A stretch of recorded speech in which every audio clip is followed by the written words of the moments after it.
there, I'm Jessica. I'm going to be doing my insertion of an IV and discontinuation of an IV. To start, I would verify in the medical record that there is an order for my patient to have an IV inserted. Once that is verified, I will go to my patient's room, provide privacy, ask my patient their name and date of birth, wash my hands, apply my gloves. I will check my patient's wristband to verify their name and educate my patient, letting them know that the doctor had ordered for us to put an IV in so we can give them meds.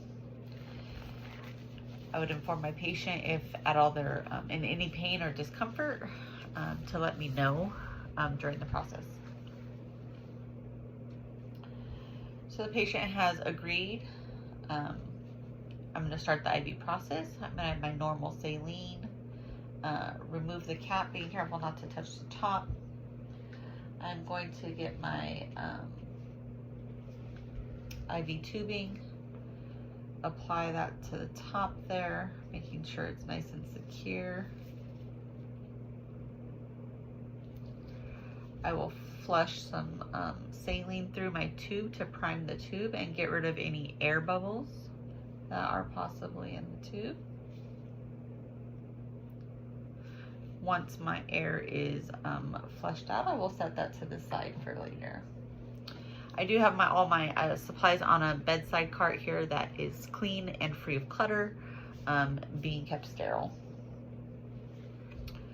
I will apply my tourniquet 4 to 6 inches above my injection site, making sure it's not too tight. I would check the distal pulse on that to make sure it's not tight. I will clean my injection site with alcohol, moving in a circular motion from the inside, working my way out. I will let that dry for 30 seconds. While that's drying, I'll get my needle catheter.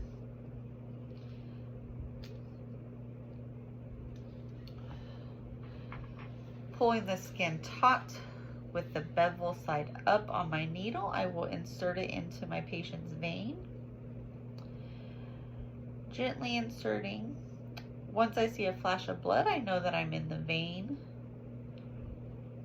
Still holding the skin taut, I will push the catheter into place.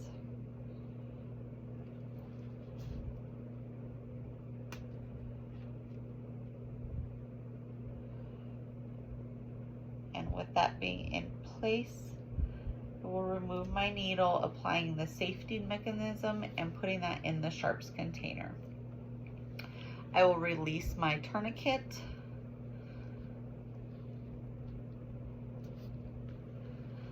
I will grab my dressing.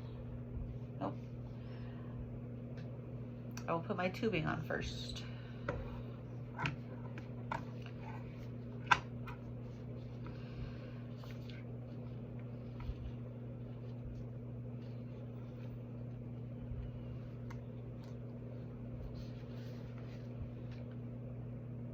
Try not to move the catheter too much so the patient doesn't get into pain. Make sure that's nice and secure. I will pull back and flush the normal saline through the tube. Once that is flushed, I could apply the dressing.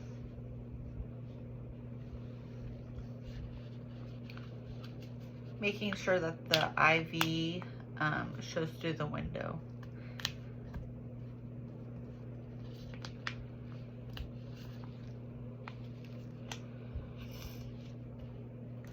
Once my dressing is on,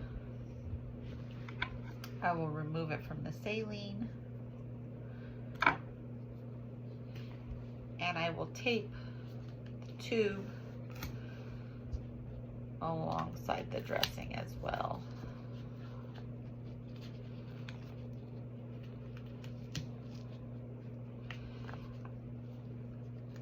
mark my dressing with the date and time of the insertion of the needle. I will mark it with the size of the catheter used and the length of the catheter, along with initialing it. Once that is complete, I will gather up any trash, discard of the trash, remove my gloves,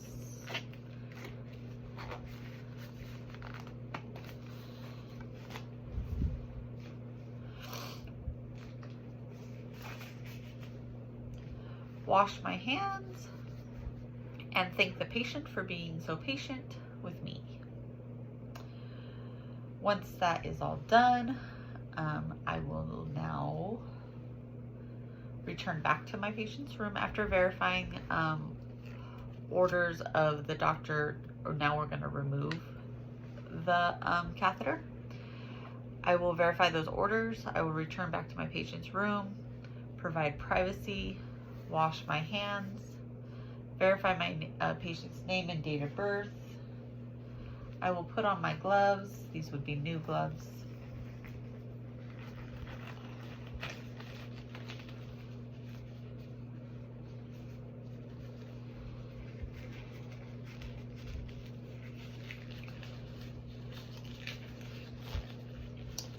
I will gently hold my catheter in place as I remove the tape.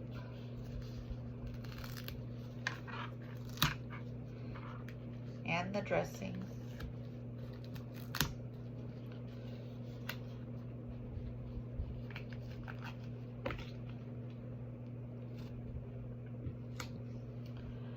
So we'll grab a piece of gauze, place it over the catheter site, putting a little bit of pressure on the site as I remove the catheter slowly.